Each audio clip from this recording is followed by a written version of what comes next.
পৃথিবীর সবথেকে বড় ক্রাফট স্টোর এখন বাংলাদেশে, তাও আবার আমাদের ধানমন্ডিতে। আর সেটা করেছে আড়ং।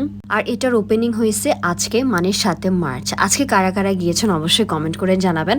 আমি গিয়েছিলাম ইফতারের পরে। এত বেশি ভিড় ছিল ভাই, লিটারেলি হাঁটার কোনো জায়গা ছিল না। বেসিক্যালি আমরা বাঙালিরা আড়ং অনেক বেশি পছন্দ করি। আবার যখন ফরেনাররা বাংলাদেশে আসে তারা সবার আগে কিন্তু আড়ংটাই ভিজিট করতে যায়। আড়ংয়ের এই ক্রাফট স্টোরটি 13 তলা নাকি 14 তলা ঠিক আমার জানা নাই, কিন্তু তাদের ফ্লোর হচ্ছে 8টা। মানে বুঝতেছেন কত বড় আউটলেট। ও মাই গড, আমি তো গিয়ে মানে শেষ করতে পারতেছিলাম না। খুবই সুন্দর ছিল।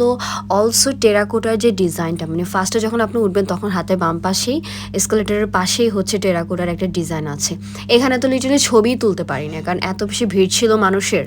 আর আমার পরে যে সুন্দর ড্রেসটি এবং সাথে ব্যাগটি দেখতে পাচ্ছেন, এগুলো পেয়ে যাবেন আমার ফেসবুক পেজ এবং ইনস্টাগ্রাম পেজ সুইজুয়ালস পেজে। যেহেতু তাদের আজকে গ্র্যান্ড ওপেনিং, তাই আমি একটা ব্যাগ নিয়েছিলাম, সেটা আপনাদের সাথে পরে শেয়ার করব।